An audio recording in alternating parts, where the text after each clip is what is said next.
आंध्र प्रदेश के एलुरु में कशीदगी देखी गई क्योंकि आवाम की बड़ी तादाद ने अचानक रुकन असेंबली टी वेंकट राव पर हमला कर दिया, जो रियासत की हुक्मरान जमात वाईएसआर कांग्रेस के लीडर गुंजी प्रसाद के कत्ल के मामले की तफसीलात हासिल करने के लिए पहुंचे थे। रुकन असेंबली वाईएसआर कांग्रेस लीडर के अरकान खानदान से मुलाकात करना चाहते थे। बहरम आवाम ने रुकन असेंबली और दीगर पर हमला कर दिया, जो उनको बचाने के लिए आए थे।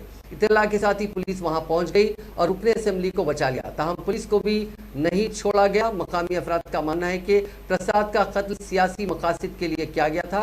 जब रुकन असेंबली गांव पहुंचे तो आवाम की बड़ी तादाद ने उन पर बरहमी का इजहार किया और उन पर हमला कर दिया। इस सिलसिले में एक मामला दर्ज कर लिया गया। रुकन असेंबली और उनके साथियों को इलाज के लिए अस्पताल मुंतकिल कर दिया गया, जो तसादुम में जख्मी हो गए थे।